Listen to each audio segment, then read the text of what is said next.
you don't have to learn by being perfect and being in the best possible environments and working for the best possible people. Be grateful for the bad jobs and the bad managers and the bad people. Not that you have to put up with it, but like you learn a lot about that. You learn a lot about yourself, and you're going to make some mistakes along the way too. And those are all data points, man. And you got to pull them all in. Hi, everyone. I'm Leah Solivan, and this is Breaking Precedent. Not only did I found TaskRabbit, one of the pioneers of the gig economy, I am now a venture capitalist investing in the next generation of rebels. In this podcast, we dive deep into the stories of innovators who are pushing societal boundaries, challenging precedents, and setting new ones in their fields. Today, my guest is Christina Tosi, a two-time James Beard Award-winning chef, founder of the beloved Milk Bar, best-selling author, Netflix host, and one of the most inventive culinary minds of our time. Christina has never been content to simply perfect a chocolate chip cookie or refine a classic pie. Instead, she has rewritten the rules of what dessert can be, and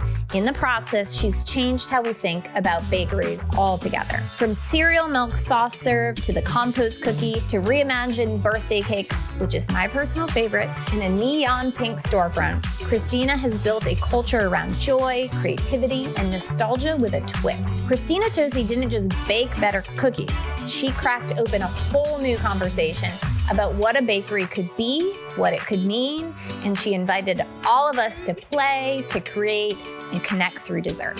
Let's dive in. Christina Tosi, thank you so much for joining me here on Breaking Precedent.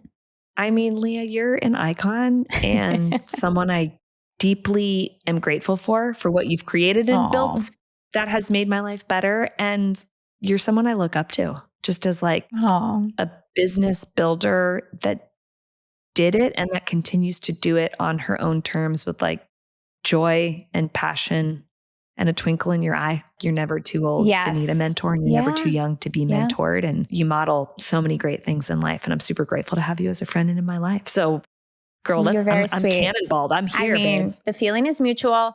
I remember first meeting you. Do you remember that baseball field we were on? In San Francisco, the Giants. The Giants Stadium. Yes. And we were at this amazing dinner, and I'm like, there are so many fancy people here.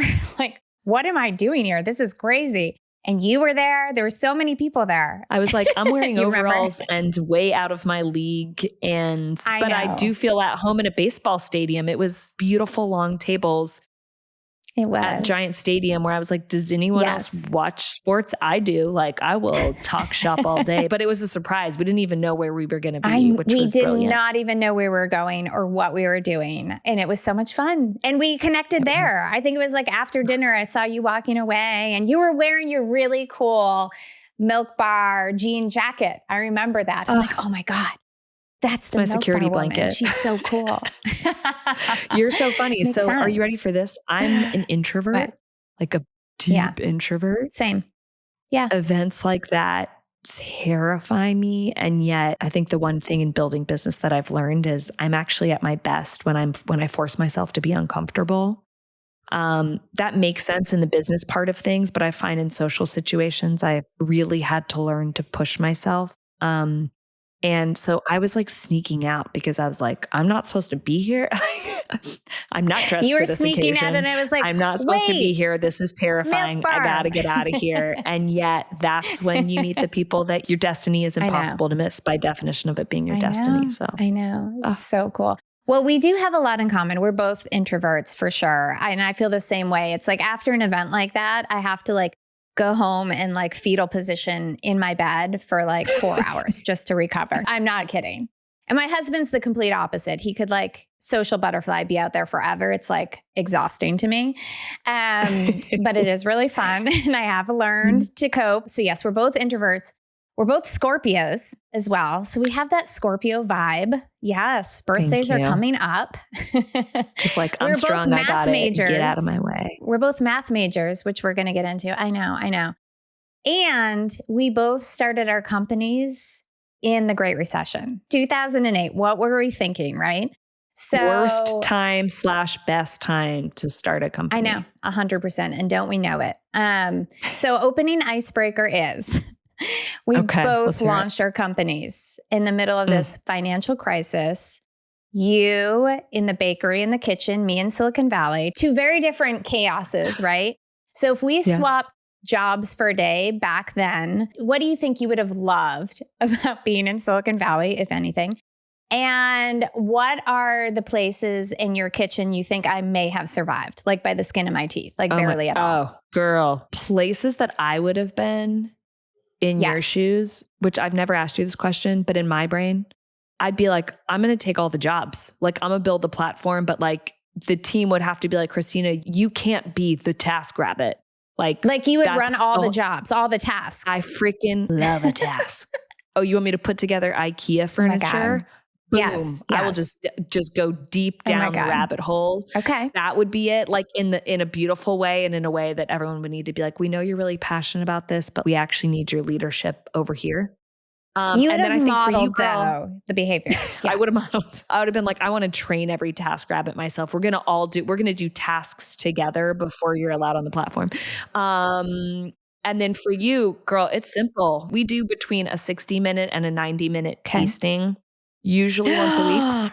Yes. Or like I would have opening crushed that. checklist. You've seen the cooking shows, right? There's always the moment where you're like, did you taste your food before you gave it to me? So opening duties at every Milk Bar still to this day is, if you want a job where you get to eat dessert, whether you're in the kitchen or not, you have to eat a bite of every single thing before we open for business, because the right way as a chef is that's your check and balance. So that / the R&D tastings. And that's when we're coming up with like new desserts at Milk Bar, and we're narrowing in on formula, where it's how many brown butter chocolate chip chunk cookies can you eat today? Because I have about 15 and they have like slightly different ratios of sugar to light brown sugar or salt or leavener or flour. And you become like this hilarious, beautiful, brilliant super taster. Or for me, sometimes the team is like, girl, slow down. We have 90 minutes of this, but I still, to this day, I love to eat dessert, and I'll go toe to toe for 90 minutes eating. But I think that would be really in your sweet spot. I know you love dessert. I love dessert. I have such a sweet tooth. And in fact, I'd be worried, kind of like you would do all the TaskRabbit jobs. I feel like I might just like eat all the cookie dough. Like even you just before stand you there bake with the clipboard. Yeah. I'd be like in the corner, like eating. Yes. You'd be like, I'm a QA, QC. If you're a mixer, that's what you're doing. You're mixing, but then you have to taste the cookie dough. And then we bake samples from like the top of the bowl and the bottom of like, if this bowl is big enough to like take a jacuzzi, you could fill it up with water and call it a bubble bath kind of thing, full of cookie dough. And those are real pieces of the job. So girl, you got it. Yeah. You got it. You want to send your resume we both in? got it. I think we might be hiring in LA. Absolutely. I will crush that job. I will. I promise.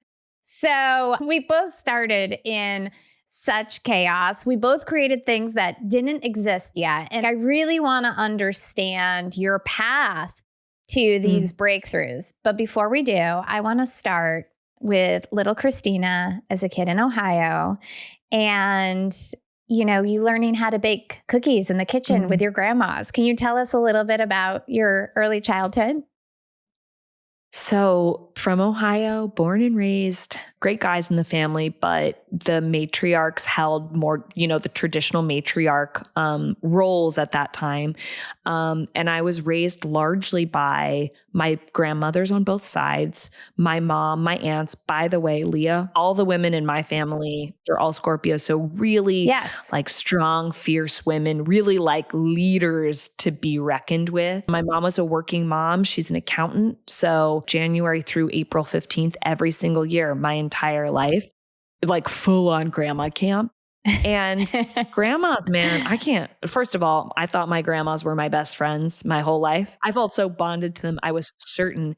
And what I loved about them was they had lived enough life. I realize every year I get older, right? Like the turns around the sun, I realize I start to like shed the like, what is not important versus what is important, and leaning into the what's important. And by the time it was little Christina hanging out with grandmas, they were living full on like a cool polyester, amazing cardigans, and like, get in my way, I dare you. And by the way, we are making cookies and we're eating them at some point, if not multiple points today, every day. And we're going to bring them out and give them to people. I so loved the way they lived life. It felt so real and so true. And it resonated with me. I was like, I never want to get old Peter Pan syndrome. And I cannot wait to be an old lady grandma because of the fierceness and spirit that they had. I have a sweet tooth. Like that's where I fell in love with eating dessert. It's where I fell in love with making things. Both of them were super duper crafty, sewing, crafts, like digging through garbage, going to a thrift store, like garage sale, yard sale, make something out of nothing, very depression era mentality and crafty. And there was just a joy inherent in both of them. And it manifested differently. Like one was a farm grandma. So she was much more like, that dog that you want. And you're like, that dog's a working dog. Animals are not allowed inside the house. That sort of like real fierce love, like hard love, but soft love. And then the other one was like so much more of a teddy bear where like we'd play Uno all night eating cookies kind of thing. But it was as so much sweet. Loving dessert as it was what else surrounded us while we were desserting or baking. But that's where I fell in love with it. I mean, I was obsessed with baking all through my life. I'd sort of say, I call them joy trails, where like I can tell you based on where I was in my life, what I was baking and like what I was like from there. So like 10th grade, Christina, every day Leah made a giant cereal treat. It would be whatever cereals were in the pantry, blah, blah, blah. And every single day. And then at 10 a.m. between second and third period, my girlfriends would meet me at my locker and I had cut 10 giant 9x13 squares of the cereal treat. And I have these different things. I made like really gross cookie dough things when I was younger and wasn't allowed to turn on the oven, for example. The oven, But this baking theme has followed me through life. And so, decided to make it a career eventually, but that's little Christina. Deep. I know. It's so interesting though, because your dad was an agricultural economist. Is that right? And your mom, and as you said, is an accountant. Yeah. Yeah. Not just an agricultural economist, spent his whole career setting dairy prices, like writing legal decisions to protect small dairy farmers in their craft. I had respect for it, but I had zero connection to it or really understanding of it until the day before I opened Milk Bar. And he's calling to say hi. And I'm like, hey, what's up? Just walking over from the like, farmer's market. Can you cut those milk prices? No. I basically was like, oh yeah, about to open this bakery. Just hung out with my dairy farmer. He makes great organic milk. My dad's like, oh yeah, who, like, where are you getting your milk from? Like dad talk, where are you getting your milk from? Full circle. Oh, I'm getting it from, blah, blah, blah. Milk Thistle. And he's like, oh, Dante Hess. I know him. Good guy. Family of 3. Really think he should be expanding. Like knew everything about everything, which is like such a beautiful, you're training for this moment in your life, your whole life, whether you realize you didn't it or even know not. it. And I can start to see the puzzle pieces now more than ever. So incredible. How did those traditional stable jobs though, how did they affect your appetite for risk early on and then throughout your life? That is a great question. I was always raised by people that were passionate about what they did. So my grandfather was a very passionate veterinarian, farm vet. My other grandpa was a very passionate middle school principal. Mom, most passionate accountant you'll ever meet. Is that even a thing? My God. Meet her. Her name is Greta. I would like her to do my taxes. Get in line. Right? Dad, the most passionate, right? The most passionate about protecting these farmers. So in an interesting way, I was always raised with the passionate part of an entrepreneurial mindset, but I think what they never realized was they never changed jobs. I was raised with the mentality of like, you go to college, you get your degree, and then you like light out on being a professional at the thing that you're the most passionate about. And I think in their minds, they were like, you're going to be a passionate actuary. You're going to be a passionate linguist. You're going to be a passionate doctor, lawyer, whatever, like, right? The tropes that parents come up with. It didn't even occur to me that it was risky to say, I'm going to be the most passionate baker in America, in the world. It didn't even occur to me the risk associated with that. I think more than anything, I just thought they wouldn't take me seriously. Baking, crafting, creating was something you did in your free time, not something you did as a profession. So I think for me, it was more the like, oh, this isn't going to line up with their expectation, but it didn't occur to me the risk. And I don't even think the risk occurred to me until I was many years into Milk Bar and I realized that I had something to lose, air quotes, right? I still try to talk myself down on that, where it's like, you do have something to lose, but also that's not what life is for, right? Like you've got nothing to lose. You just got this one. But I'm so grateful for those blinders. Like it was sort of like the passion and the drive that was instilled in me at an early age blinded me from the inherent risk of it. That's amazing. Do you think that was Yeah, it was all intentional for- on their part? Or do you think it was just, that's just No. who they were and that's just what came through, right? I think that they raised us to be super pragmatic. And I am super pragmatic. That's what makes me a great business person. But I think they just thought the pragmatism was implied that like, obviously you get like a smart job. And they were sort of like, that's not a smart job. Getting a college education and then going to like work for less than minimum wage in New York City basements is not a smart job. Like we worked so hard to give you this platform, this springboard to jump from.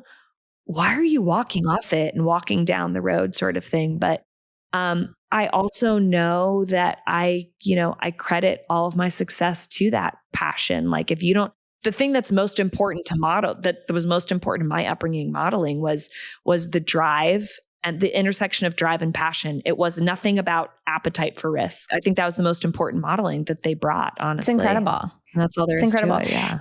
And you talked about your mom, working so hard as this accountant, worked her way up in the industry, very male dominated, right? As is tech, as is, the kitchen.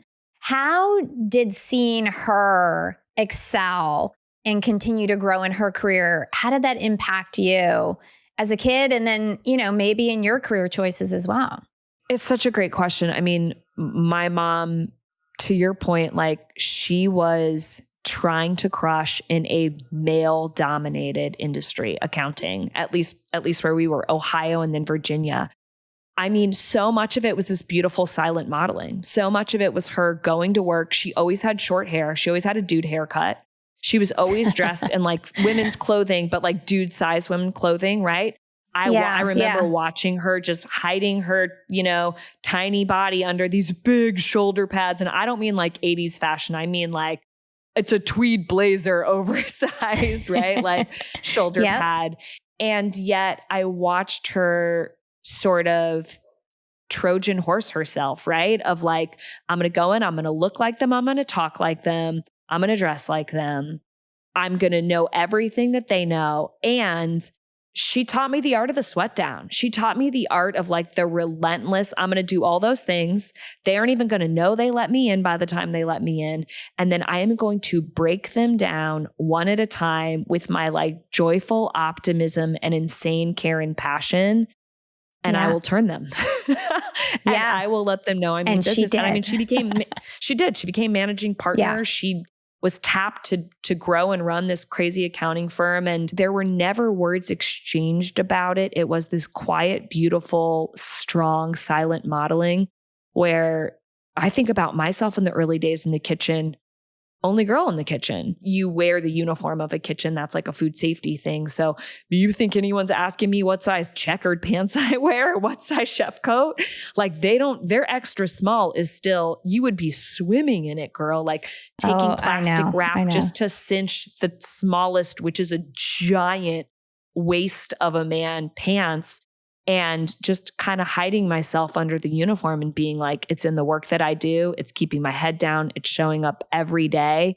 And little by little by little, I will pick away at it and try and find the ways in which I can bring myself to the table and let them know I mean business. And I actually think it's kind of the smartest way to do it because they're not taking you seriously. I mean, they're hard on you. They're hard on everyone. But they're not taking you seriously. And by the time they realize that you mean business, man, it's already too late for them. Yeah, like, that's right. You're already is futile. You're doing it. I had such a similar experience. The mom of it was a lot. Yeah. I mean, getting to see your mom as a role model and do that, I think is super, super cool. And like, as I think about my kids now, I have 4 of them now. It's crazy. When I met you, I think I had like 2. But you go to work every day and you want to model for your children like this strength, right? And this drive and passion as your parents did. But no, my experience was similar. And when I was at IBM, before I started my company, I was an engineer. And I remember dressing down, going to work, like no makeup, don't get all like dolled up. And then we'd have these big conferences every year where they would issue like uniforms. They're basically like these very dude polo shirts. And of course, they were only men's sizes. They're like, go pick up your shirt that you're going to wear to this conference. And I'd like get the extra small men's. And you know what I would do? I took it to the seamstress and I had them tailor that stupid shirt. I was just like, I'm not wearing this fucking Leah. shirt. Yeah. And so I I'll did wear like it. very I'll wear early it and on. I'm going to make it look good. And I'm going to make it look good. But it was about the work, right? And it was about like proving you could code and you could, contribute to the project. I mean, it's all the same things across these industries. So I think it's just so interesting. Do you think things are shifting in kitchen culture? I mean, I so much definitely has see in shifted. tech. Yeah, like so much has shifted, right? Yeah, I think absolutely. there's still plenty of work to be done. So much has shifted. And quite frankly, Leah, like I think the work that you did in building TaskRabbit and I do in building Milk Bar, like it's so much of the like, be the change you want to see in the world, right? It's as an industry being like, what do we care about? What's important? And then also the like, when my turn comes and I'm in charge and I'm going to build, this is how it's going to go. And I think that I love that. That part is thrilling. It's not the like what I had to go through to get here, but rather now that I get to make the decisions and be in charge and help set the tone. Listen, there's plenty to learn along the way. I've made a zillion mistakes, but just knowing the like what it feels like. My kids aren't old enough. They're 2 and 4, but I tell my nieces who are older, like I learn as much from the bad managers and the bad jobs. And quite frankly, by my own poor choices. Like you don't have to learn by being perfect and being in the best possible environments and working for the best possible people. In fact, be grateful for the bad jobs and the bad managers and the bad people. Not that you have to put up with it, but like you learn a lot about that. You learn a lot about yourself and you're going to make some mistakes along the way too. And those are all data points, man. And you got to pull them all in. Yeah, I love that. I love that mentality. So you did end up going off to college. You studied abroad. You majored in math. It felt like kind of checking the box a little bit for your parents and your family. It was an agreement always. They were like, it was an agreement. Mom's an accountant. She knew exactly what college was going to cost in state Virginia. She had a whole plan down to the freaking balance checkbook penny of like, y'all are going to go to in-state schools. We have just enough money saved. And the agreement across our family was you get your college degree first. What you choose to do from there, we will support. Again, I think they were like, we raised you to be pragmatic. So obviously like, we're not raising like any scrubs over here. No slouches. They definitely were not excited about me deciding to go study abroad. Cause I was like, y'all, I figured out how to work the system. I could go to pay in-state tuition and live in Italy. Who is mad at that? Not me. But they were like, uh-oh, she's like a little bit of the tracking device and like the superhero. When the superhero goes, they're like, what happened? Where she's going off piece. But also, I think in a beautiful way, now that I'm a parent, the like, your kids are always training you and you're training your kids. And I just have a little bit more perspective, but they definitely were like, you go to college. I just knew what the rules were. And I think this was really at the beginning where I was always raised to be a rule follower. But this is when I got out of the house and went to college is where I started really playing a lot more with what are the rules and what's the interpretation of a rule, right? Like we're still in your rule book, man. I'm still getting my college degree first, et cetera, et cetera. And where I really started to push the boundaries, what are implied rules? What are actual rules? What rules need to be evolved? What rules are really ready to be broken, right? Or how can I follow the rules and color with my own freaking palette of colors? And I think it was very informative into what I did next. Yeah. And so you ended up going to New York, enrolling in culinary school. What was that moment where you just said, this is what I'm going to do? I've checked the boxes for the parents and like, I'm off, I'm going. So I went to college. I did like my 4-year degree in 3 years because by that point I was so burnt out on being a rule follower and an overachiever that I was burnt out by like academia by my freshman year of college. I actually went to go be an engineer first. And I was like, oh, this is like mile 23 or 24 in the New York City Marathon. And like, I'm supposed to get through college. So I was like, I got to get this over with. I got to get it over with quick. And it really wasn't until I was almost walking that stage for the diploma that I was like, oh my God, I sprinted so hard to check this final box for my parents that I didn't actually think about what happens next. And I kind of freaked out. Like they were my role models of like, okay, well, obviously once you're done with graduation, you're like, you got to go be a grown up. You choose your job, the thing that you're as passionate about as mom, as passionate about as dad.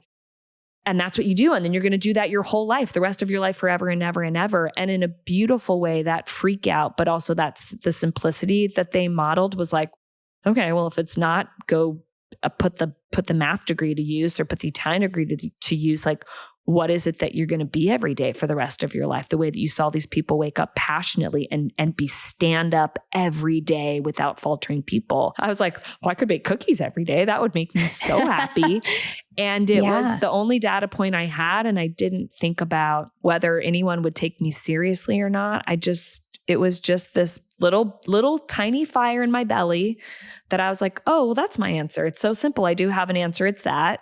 And again, like had the blinders on, right? I didn't think about risk. I didn't think about the seriousness or lack thereof, but I was smart enough to go, okay, what is baking cookies for the rest of my life? Oh, okay. So the professional version of that language wise is to become a pastry chef. How does one become a pastry chef?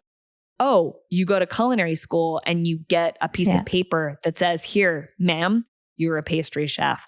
And you're like my techie, right? You're the coder, right? Like I'd pull in new data and I'd plug it into the system of like, okay, if you're a professional pastry chef and you do it really well, oh, you go to a really aggressive culinary school. Where are the aggressive culinary? Oh, they're in New York City. Okay. And then like once you get your degree, what are you supposed to do? Well, you work in a restaurant and ideally you work in the best possible restaurant if you're going to be the best possible pastry chef. And so I figured out really quickly, I got to move to New York City. And then because I felt like I'm really my own biggest competitor, I was like, well, I just wasted 3 years at college. So like now I'm 3 years behind. So I was like, I'm gonna go to pastry school by day. I'm gonna get my foot in the door at the mecca of fine dining in New York City at the time. And I'm just gonna start getting as much real world experience as possible. And that's what I did. I worked my way up in the best possible dining institutions to become the best possible pastry chef. What did kind of working your way up in those, sort of fancy, really exciting dining institutions, what did that teach you? So much. I think it taught me humility first and foremost, because by the way, in Chefland, pastry degree, you have so much knowledge and information under your belt. You have no experience until you work as a full-time cook in a demanding environment. It's so humbling. Man, was I a hard worker to get to where I got. But I mean, working in kitchens and being successful at it, I don't know that we have a word in the English language that really describes that level of hard work. Humanity, because in a beautiful way, you're also only as good as your last dish or your last recipe. So you get this beautiful melting pot of people from all over that all have the same dream, that are all competing for the same thing. You have to learn how to be a team. You're also in competition with one another. It's a choreographed dance. We see this in like the front of house part of fine dining, right? If you've ever been to a white tablecloth dinner, the way that they all are making eye contact with each other to have this beautiful ballet of putting the plate down or clearing your plates. It's the same thing in back of house, all of those things. But I think for sure, humility, hard work, and humanity are probably the top three. And then eventually you have to learn the art, the craft. You learn how to be a people person, how to learn. You learn street smarts. I was a book smarts person my whole life. It never even occurred to me what street smarts are. Kitchen smarts are like street smarts whittled down to like the finest degree. Wow. And I had to learn the art of all of those things. And then eventually, once I had, 10, 15 years under my belt, I had to learn how to think for myself through the lens of food. And that really was the impetus of Milk Bar. Once I had learned the rules, how to learn what I thought about the rules and learn my interpretation of them. let's jump there because I was reading the origin story of you at WD-50, prepping the family meal. Can you walk us through what happened that night and how the original Milk Bar story came about? So WD-50 was one of the most important food leaders in the New York City restaurant scene, and quite frankly, in all of the US. It was kind of taking the cool stuff that the Spanish and the French were doing with food and putting it through an American lens and applying it under Chef Wiley Dufresne. Just brilliant human, incredible chef. I started working there because I had worked in like fine dining classic French, and I had worked in fine dining classic American. And what I really wanted was something that was a bit more boundary pushing and edgy and curious. And I started working at WD-50, and I had been in the industry long enough that I knew how to sort of like climb the ladder and assimilate and do a great job with a quicker gait than in my first few restaurant jobs.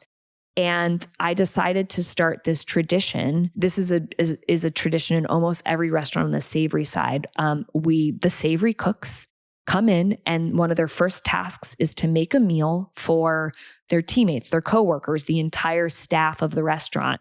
And it's a meal that we eat before all of you dinner guests come in, and we feed you dinner. And it's called family meal. And it's never fancy. It's nothing like the meal that we're about to serve you, this parade of flavors and textures and courses, but it's always delicious. And there's a camaraderie to it. I had decided that part of my creative brain wanted a little bit of an outlet. I felt like I was finally coming back around to myself, as opposed to learning how to be a version of myself. Okay, I know how to be a pastry cook and a pastry chef.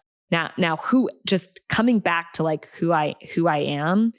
Christina, living in New York City, y'all, you don't get paid a lot in restaurants. You're living in a shoebox. If you have an oven at all, it's your closet. Your shoes are in it. Your boots are in it. Your bag is in it. Like your dollars to pay the rent are in it, sort of thing, in an empty shoebox in the oven.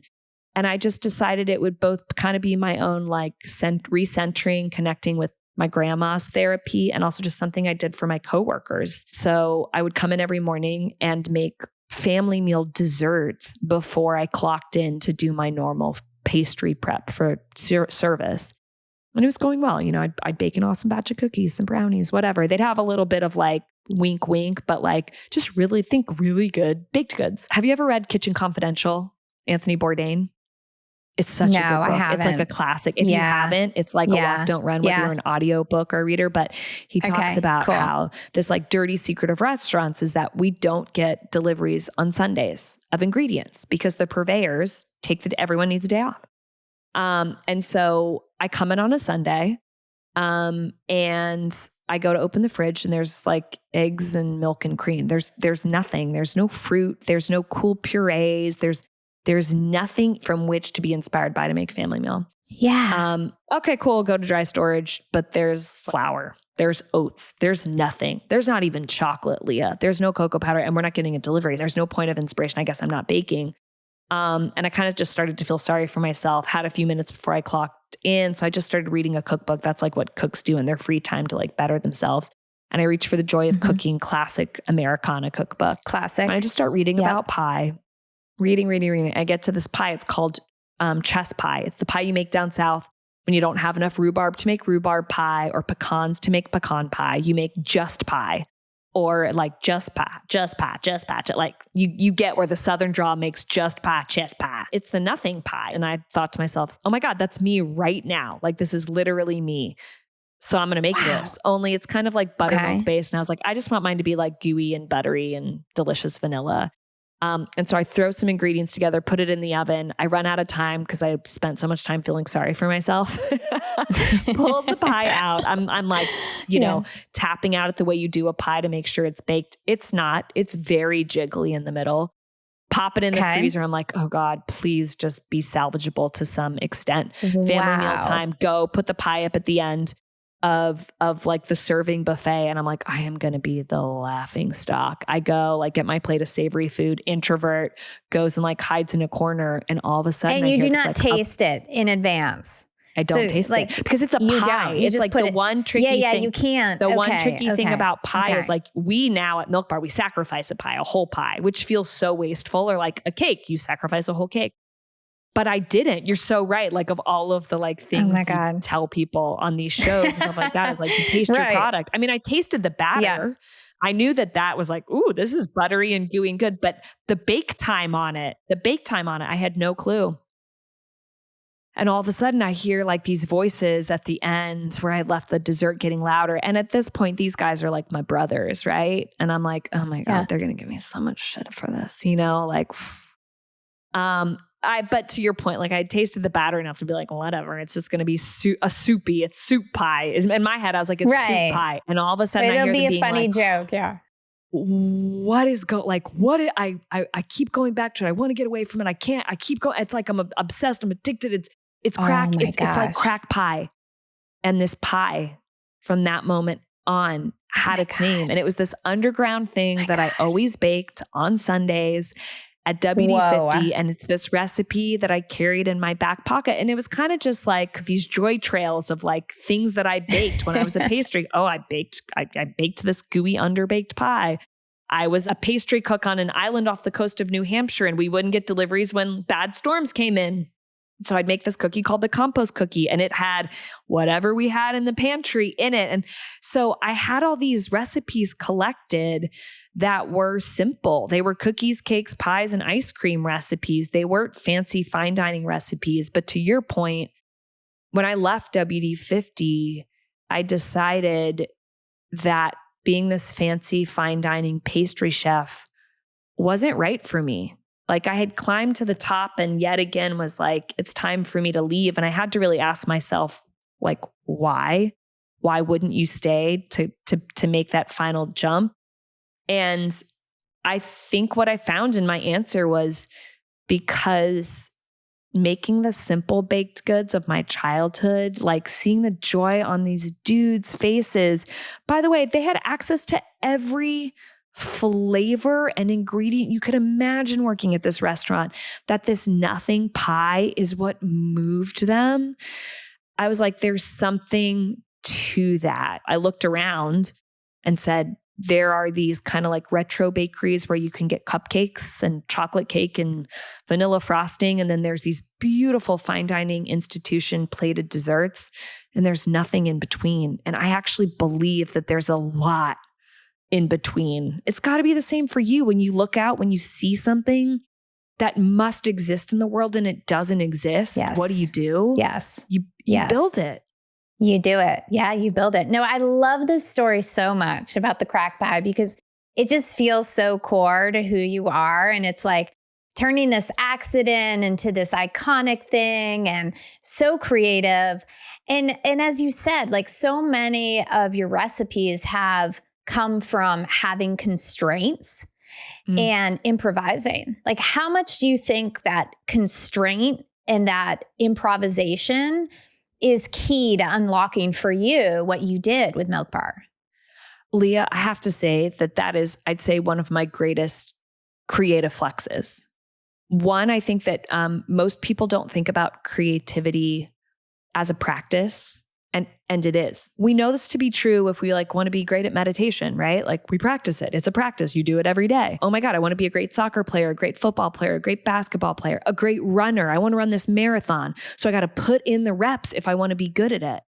And people think creativity, I don't know, do we think it's a hereditary thing or it's something that exists in some people and not others? I'm not more naturally creative than you or anyone else. I'm creative because I work hard at it every single day and I acknowledge it's a practice. But deeper than that, like you hit on like one of my favorite creativity hacks. Like I get inspiration for creativity from all over, but I do believe of our greatest work at Milk Bar, the single greatest thing to tap into our creativity and find something amazing that is both very gettable, it's very sticky, it's very like of the people and for the people and with us as humans in the world, and yet unobvious is limitations, right? It's like locking yourself in a room, backing yourself into a corner, being like, okay, girl, you got chocolate chips, you got butter, flour, sugar, and salt. Go. You're not allowed to come out until you find something new. Like our brains are forced to see the same problem set with fresh eyes. And when you give yourself to that exercise, as opposed to being of the mindset, it's already been done, right? Or like, oh no, I want to have access to all the things. I think we do actually our worst creative work. I think it's the hardest to be creative when you have access to everything. And to your point as an entrepreneur, when you have access to capital, you're not going to be that creative. If I had access to like a branding team and a branding deck, the milk logo, that like script neon sign milk would never exist. It exists because I was too poor and too cheap to get a real sign. People couldn't find me in the middle of the block in 2008. Google Maps weren't a thing. We weren't using our iPhones. I needed to find a way to like put up a sign without paying for like an outdoor blade sign or the architectural permits that I needed. And I was like, great, I have a friend that will literally barter a neon glowy sign with me for dessert. And I was like, okay, so I'm just going to type milk bar into my Microsoft Word and highlight it. And just, you do the drop down where you choose the different fonts. And I was like, Helvetica, no. Comic Sans, no. Arial, no. Brush script medium, babe. Apparently that I had to take off the word medium. Bar because it was just getting too loop-de-loopy. But like, it's our calling card, right? It in and of itself is like a branding study. And yet it came from no branding people. It came from like truth and heart and desperation. And to your point, limitation. I think limitation breeds the absolute highest form of creativity. And it's amazing. So you do go on to launch Milk Bar in 2008. The world is in financial crisis. I was there with you. And you open Milk Bar in this tiny East Village storefront. Most people are cutting back, but you really leaned in. You played into nostalgia, into disruption. Were you thinking through like, what can I de-risk here? Or how can I make this less risky? Or were you just like going all in? Like, what was the mentality at that moment? Full on blinders. I was like, come hell or high water, this will be a business. And in a beautiful way, the lack of resource was perfect because the only thing that mattered was that I could pay my rent, that I could pay my team, that I could open the door tomorrow and feed people cookies because I really believe, like my goal was and still is, I just want to feed everyone a cookie because I believe in the power of a cookie. And I say that with like, obviously a smile on my face. But like, I say that with all seriousness, right? Like a cookie is an opt-in course, babe. If you are coming for a cookie, you are having a real bad day and you just need a little boost, or you're having a medium day and you're looking for a cherry somewhere, or you're having an epic day and you want to market. We all need that in our lives. There's a reason a recipe for a chocolate chip cookie doesn't yield just one. They're meant to be shared. And the format of cookie is so humble and so gettable and so accessible. By the way, your business model was accessible. The cookie was accessible, right? Like you're not charging $15 for a cookie, right? Like that's like a major point. Yeah. I wish I could say that was like my master plan was make people happy with dessert, feed everyone in the world a cookie, right? But in a beautiful way, when I dig through it, the reasons that it worked outside of like, it's delicious. There are flavors that like people wanted to take a risk on that made them feel whole and seen and like true and safe, but also fresh and new. Babe, the cost of entry is $3. You know what I mean? Like we crushed because we were open until 2 a.m. because we were connected to all the Momofuku restaurants that I had helped build up into that point. And we didn't serve dessert really on that other than what I had made for them. And it was like, you could go out in a time, especially in New York City, where you were worried about the state of the economy. Do I have a job? What's my earning potential? What is going to happen here? You're still in New York City and like no one's staying in their apartment. The fact that you could go out for $3, I mean, Leah, we would dim the lights, turn up the tunes. It was basically a club that you could buy a cookie in. But like you're waiting in line behind Lady Gaga or Anderson Cooper, or like it was a scene in this beautiful way. And the cost of entry was $3, right? It has always been about democratizing dessert, and in a beautiful way. What do they say? Like luck is the intersection of opportunity and hard work, right? There's no shortchanging of our hard work, but the timing, right? Like the opportunity of that time is a powerful one as well, even though it was unintentional. I mean, I'm glad I'm a very hard head. I imagine you are too, to do the same exact thing during the same time. No one was going to stop me from doing it. I was going to do it. And if I had to get a giant slice of humble pie and get my face smushed in the sidewalk with failure, that was going to be the only serving that I was into. You know what I mean? Like I was doing it no matter what. Yeah. So you did compost cookies, you did the cereal milk ice cream, you did the crack pie. What was the moment where you really just realized, I'm not baking dessert? Like we are creating a whole new category here. Was that from the very, very beginning of Milk Bar? No, or were you like, did you kind of get into it and you're like, this is breakthrough. This is breaking precedent in dessert? You know, it's funny you ask that. I don't know that even today we would claim that. I think there's Christina, a humility. My God. Not in a way of like not taking credit. I think there's just like a beautiful humility to people that make dessert, which is, that's never what we set out to do. We just want to make people happy with dessert. We want to democratize dessert. We want to feed it. And we want to do it on our terms, because that is like, it's oxygen for us. That is what living and breathing and joyfully existing in the world is about. I think the irony is that it's breaking precedent, right? Of like, why don't we do more of that more often in the ways that we think about work and life and business? But I think we just keep our heads down and keep baking and keep creating and keep discovering. And that's our lifeblood. Like I didn't invent the chocolate chip cookie. God bless the person that did and shared that recipe, or apple pie, or like the brownie, right? Like I am just part of trying to celebrate it and expand on it and shine a light on it and bring more of it into the world, because I really do think it makes a difference. Yes, but the cereal milk, come on, the cereal milk. With you got to claim humanity, the right? We don't, but like you are right about that. Like I don't think we need more vanilla ice cream. We don't need more of the same of people. And I hope in the world of AI, we remember that, right? Like we don't need more of same, like we need more of how each of us individually sees and shows up in the world. And like, do not underestimate the power of that. It's so tiny in its pinhole nature, and it is so big and so important. Yeah, could not agree more. Scaling is usually where creativity dies, though. And somehow you've been able to put Milk Bar in, seriously, right? And you've been in grocery stores, you're in cookbooks, you're on the television. How do you hold on to that weirdness and that soul and that culture that you've built into the system as you scale? It's such a good question. The scale part is tactically challenging for a business, but I would say more than anything, scaling is the most risky for culture and for creativity and the heartbeat of what makes an organization what it is, the individuality of it. And I have to say, Leah, like I've learned so much in trial and error. Like there are things we've tried that have worked great.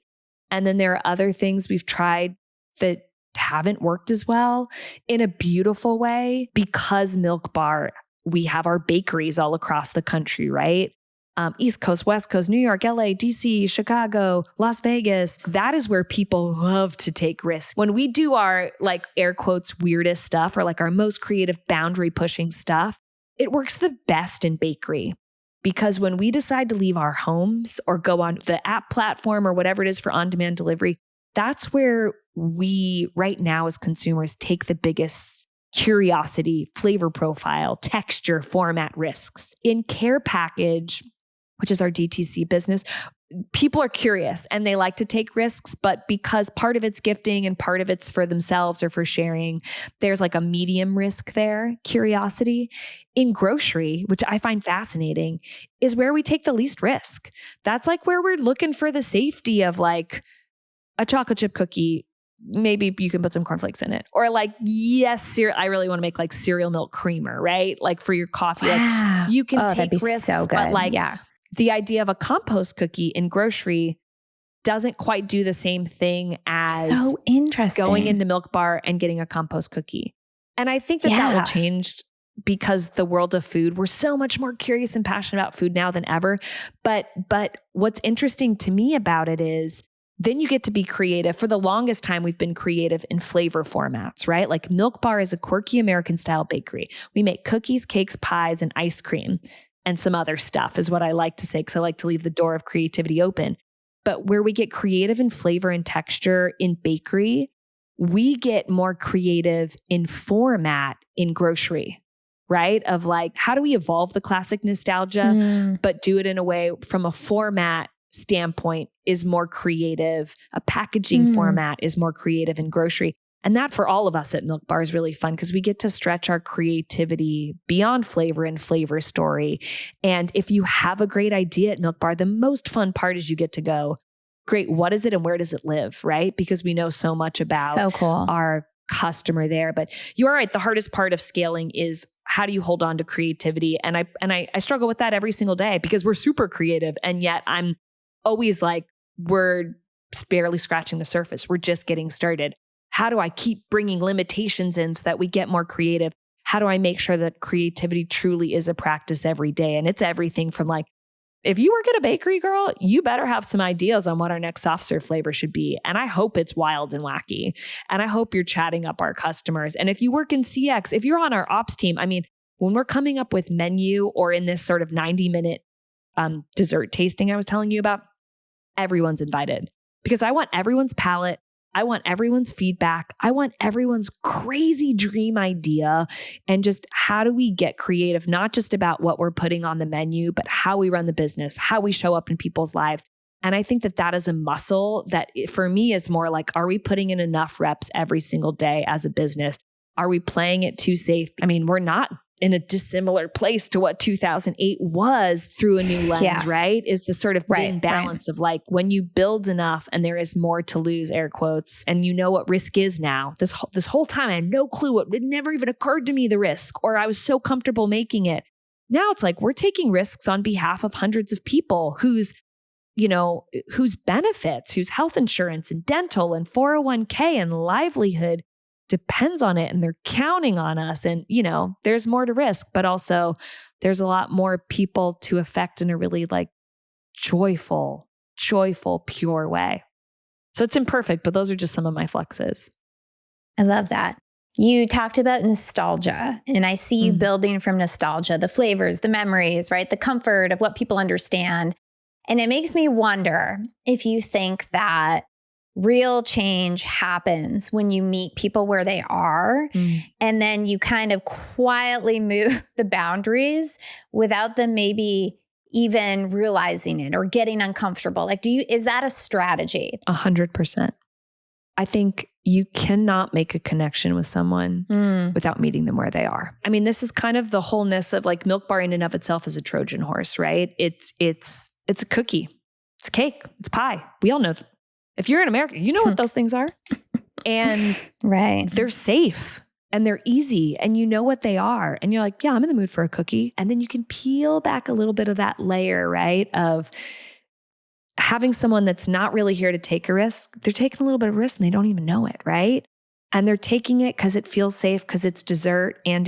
But I think you can't establish any form of connection with anyone unless you just show up. You have to show up one. You have to show up regularly and consistently. That's just what needs to happen if you're going to run a bakery that exists and continues to exist. And then you have to show up and listen, right? And to connect and to understand. I love the work that we do at Milk Bar most because I learned this from fine dining in the like, I don't want to make food that makes people feel like they might have missed it, that they didn't get it, that is kind of speaking, the equivalent of speaking over someone's head. The work that we do at Milk Bar should always feel like it is between the dessert and the person that's welcomed the dessert in.